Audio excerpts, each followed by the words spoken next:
കുട്ടികളെ നോക്കി വീട്ടുപണിയും ചെയ്ത് വീട്ടിലിരിക്കുന്ന വീട്ടമ്മമാർക്ക് എന്ത് പുതുവർഷമല്ലേ, എന്ത് പുതിയത്, ഒക്കെ ഒരേ ദിവസം തന്നെ. എന്നും രാവിലെ അടുക്കളയിൽ കയറണം, പണിയെടുക്കണേ, ചട്ടി കാലും കഴുകിയേക്കണ്, രാത്രിയാവണ്, നേരം വെളുക്കണ്, വീണ്ടും സെയിം. ഞാനും ഇതാ എൻ്റെ പണികൾ എന്നത്തെയും പോലെ തുടങ്ങിയിട്ടോ. രാവിലെ അടുക്കളയിൽ കയറി പണികൾ തുടങ്ങി. മോന് സ്കൂളിൽ പോകണം, അവൻ്റെ കാര്യങ്ങൾ നോക്കണം, അവൻ്റെ ഫുഡിൻ്റെ കാര്യങ്ങൾ നോക്കണം, ചെറിയ ആളെ നോക്കണം. അങ്ങനെ അങ്ങനെ അങ്ങനെ നീണ്ടു നിവർന്ന് കിടക്കുകയാണ് പണികളുടെ ലിസ്റ്റുകൾ. രാവിലെ എണീക്കുന്നത് തന്നെ വീട്ടിലത്തെ പണി ചെയ്യാനും കിടന്നുറങ്ങുന്നത് വരെ പണികൾ ചെയ്യുക എന്നത് മാത്രമായി പോയത് കേട്ടോ പൊന്നു മക്കളെ നമ്മുടെ ജീവിതം. അതിനിടയിൽ നമ്മൾ നമുക്കായിട്ടുള്ള ഒരു ഇടം കണ്ടെത്തുക, നമ്മുടെ വല്ല സ്വപ്നങ്ങളുണ്ടെങ്കിൽ അത് സാക്ഷാത്കരിക്കാനുള്ള കാര്യങ്ങളിൽ മുന്നിട്ട് ഇറങ്ങുക. നമ്മൾ തന്നെ ഇറങ്ങണം, വേറെ ആരും ഇറങ്ങൂല. നമ്മളെ മോട്ടിവേറ്റ് ചെയ്യാനും നമ്മുടെ കാര്യങ്ങൾ കൊണ്ട് നടക്കാനും നമ്മളായിട്ട് അറിയാനും നമുക്ക് മാത്രമേ പറ്റുള്ളൂ, വേറെ ആർക്കും പറ്റില്ല. അപ്പോൾ അതാ നമുക്ക് കഥയിലേക്ക് വരാം. വേറെ ഒന്നുമില്ല, രാവിലെ ഞാൻ എൻ്റെ അങ്കത്തട്ടിലേക്ക് കയറി നേരെ ഉപ്മാവാണ് ഉണ്ടാക്കിയത്. സത്യം വരല്ലേ ഉപ്മാവ് ഉണ്ടാക്കാൻ ഭയങ്കര എളുപ്പമാട്ടോ, പക്ഷേ എനിക്ക് ഭയങ്കര ടഫായിട്ടുള്ളൊരു ബ്രേക്ക്ഫാസ്റ്റ് ആട്ടോ ഉപ്മാവ്. എപ്പോഴും അത് വെള്ളം കൂടിയോ കുറഞ്ഞോ അങ്ങനെ ഇരിക്കും, എനിക്ക് ഭയങ്കര ബുദ്ധിമുട്ടാണ്. അതുപോലെ പുട്ടും ഭയങ്കര എളുപ്പമുള്ള സാധനമല്ലേ, പക്ഷേ എനിക്ക് അത് ഉണ്ടാക്കാൻ ഭയങ്കര റിസ്ക് ആയിട്ടുള്ള കാര്യമാട്ടോ. എപ്പോഴും വെള്ളം കൂടിയും കുറഞ്ഞും ഇരിക്കും കേട്ടോ. എന്താണെന്ന് എനിക്കറിയില്ല. ബാക്കിയുള്ള ബ്രേക്ക്ഫാസ്റ്റൊക്കെ ഞാൻ പുലിയാണ് എല്ലാം ഉണ്ടാക്കും, പക്ഷേ ഇത് എനിക്ക് ഭയങ്കര പ്രശ്നമുള്ള ബ്രേക്ക്ഫാസ്റ്റുകളാണേ.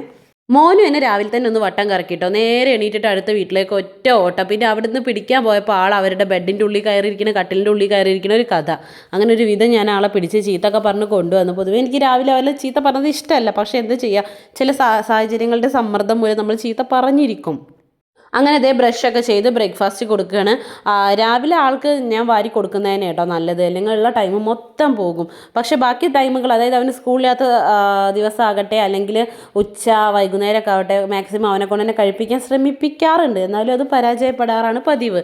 അങ്ങനെ ബ്രേക്ക്ഫാസ്റ്റ് കൊടുക്കുന്നതിൻ്റെ ഇടയിൽ ഞാൻ അവൻ്റെ ലഞ്ചും സ്നാക്സൊക്കെ ആക്കുന്നുണ്ട് കേട്ടോ.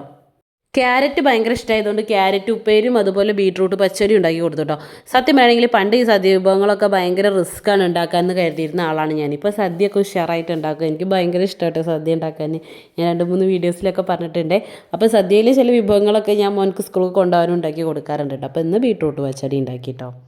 ലഞ്ചും സ്നാക്സൊക്കെ കൂടെ ഇങ്ങനെ ടവലിൽ കെട്ടി കൊടുക്കും കേട്ടോ ഞാൻ. അതാകുമ്പോൾ അങ്ങനെ പോകുമൊന്നുമില്ലല്ലോ. ഇനി അഥവാ അവർ കുഞ്ഞു കുട്ടികളല്ലേ, അവിടെ ഇവിടെയൊക്കെ തട്ടി മറിച്ചിട്ടിട്ടൊക്കെ ആവും കിറ്റ് സ്കൂളിലെത്തുക. അപ്പോൾ ഇനി അത് കേട് വരണ്ട, അല്ലെങ്കിൽ എങ്ങോട്ടെങ്കിലും മാറിപ്പോണ്ട, തട്ടി പോണ്ടെന്ന് കരുതിയിട്ട് ഞാൻ അതിങ്ങനെ കെട്ടി കൊടുക്കും കേട്ടോ. പിന്നെ അവരുടെ സ്കൂളിൽ നിന്ന് പ്രത്യേകം പറഞ്ഞിട്ടുണ്ട് ഇങ്ങനെ ചെയ്യണം എന്നുള്ളത്.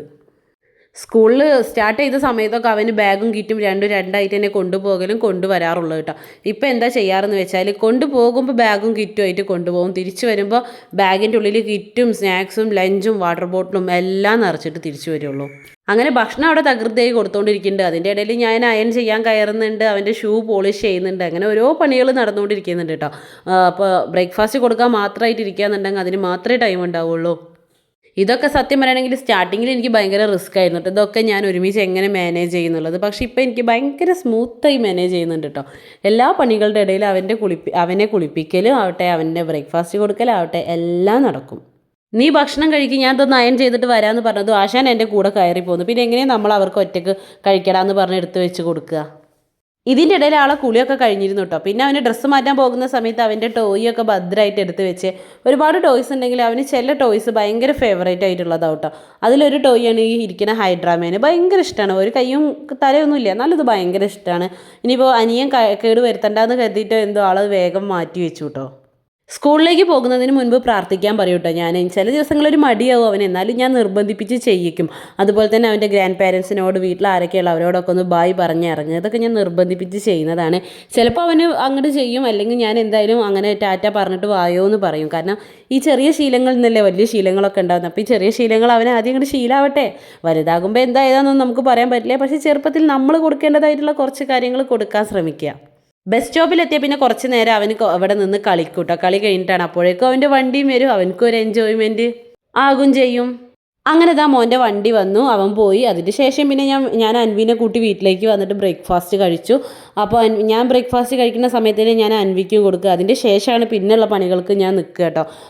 അജുമോൻ പോയതിൻ്റെ ശേഷം സത്യം പറയുകയാണെങ്കിൽ ഞാൻ കുറച്ച് സമയം വെറുതെ ഇരിക്കും. കുറച്ച് സമയം ഫോണിൽ നോക്കിയിട്ടോ അല്ലെങ്കിൽ TV നോക്കിയിട്ടോ അല്ലെങ്കിൽ കുറച്ച് സമയം ഞാൻ വെറുതെ ഇരിക്കും. കാരണം രാവിലെ എണീറ്റിട്ട് ഫുൾ എനർജി നമ്മൾ ആ ഒരു ചടപടാച്ചിട്ടുള്ളൊരു കാര്യങ്ങൾ ചെയ്തുകൊണ്ട് നിൽക്കും. അത് കഴിഞ്ഞിട്ട് കുറച്ച് സമയം ഒരു റെസ്റ്റിംഗ് ടൈം എന്ന പോലെ ഞാൻ കുറച്ച് നേരം ഒന്ന് വെറുതെ ഇരിക്കും. അതിൻ്റെ ശേഷം ഞാൻ പണികൾ തുടങ്ങുക. എന്നെപ്പോലെ രാവിലെ ഒരു റെസ്റ്റ് കഴിഞ്ഞിട്ട് പണികളിലേക്ക് ഇറങ്ങുന്ന ആരെങ്കിലും ഉണ്ടെങ്കിൽ കമൻറ്റ് ചെയ്യണേ. അപ്പോൾ എൻ്റെ വീഡിയോ ഇത്രയേ ഉള്ളൂ. ഇഷ്ടമായാലും എന്നെ സപ്പോർട്ട് ചെയ്യാൻ മറക്കരുത്. അപ്പോൾ ടാറ്റാ, ബൈ.